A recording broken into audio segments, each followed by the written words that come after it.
Ano ang itinuturo sa atin ng Roma 6:23? Ganito ang sabi sa ikalawang bahagi. Pero ang regalo ng Diyos ay buhay na walang hanggan sa pamamagitan ni Kristo Jesus na ating Panginoon. Hinding-hindi natin matutubos ang ating sarili mula sa kasalanan at kamatayan. Pero, ibinigay ni Jehovah ang pinakamamahal niyang anak, si Jesus, para mailigtas tayo sa kasalanan at kamatayan.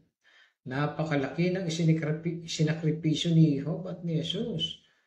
Kaya nung nagkasala si Adan, naiwala niya ang pag-asang mabuhay magpakailanman. Pero nakatutuwa, ibinalik ni Jesus ang pag-asang ito.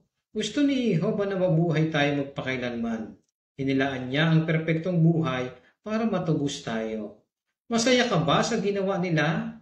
Anong masasabi mo?